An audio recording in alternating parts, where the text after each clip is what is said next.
আজকের শাটডাউন, আজকের কোটা সংস্কার আন্দোলন নিয়ে ইসলামী আন্দোলন বাংলাদেশ পীর সাহেব চরমরায়ের বিশাল একটি মিছিল আপনারা দেখছেন।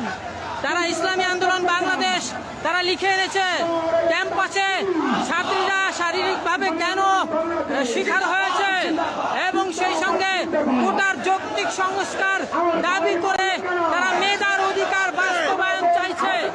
দর্শক, ভিডিওটা শেয়ার করবেন, শেয়ার করলে ফ্রেন্ড লিস্টে থাকা বন্ধু বান্ধব প্রিয়জন এলাকাবাসী দেশবাসী সবাই জানবে। চলুন আমরা একটু দেখি যে পীর সাহেব চরমোনাই অনুসারীরা কি পরিমাণ আছে। ইসলামী আন্দোলন বাংলাদেশ পীর সাহেব চরমোনাই এই মুহূর্তে বিজয়নগর দিয়ে মিছিল করে এগিয়ে যাচ্ছে। দর্শক, এখনই শেয়ার করে দিন, মোবাইল ডাটা কিন্তু তেমন কাজ করে না, আপনারা শেয়ার করে দিন।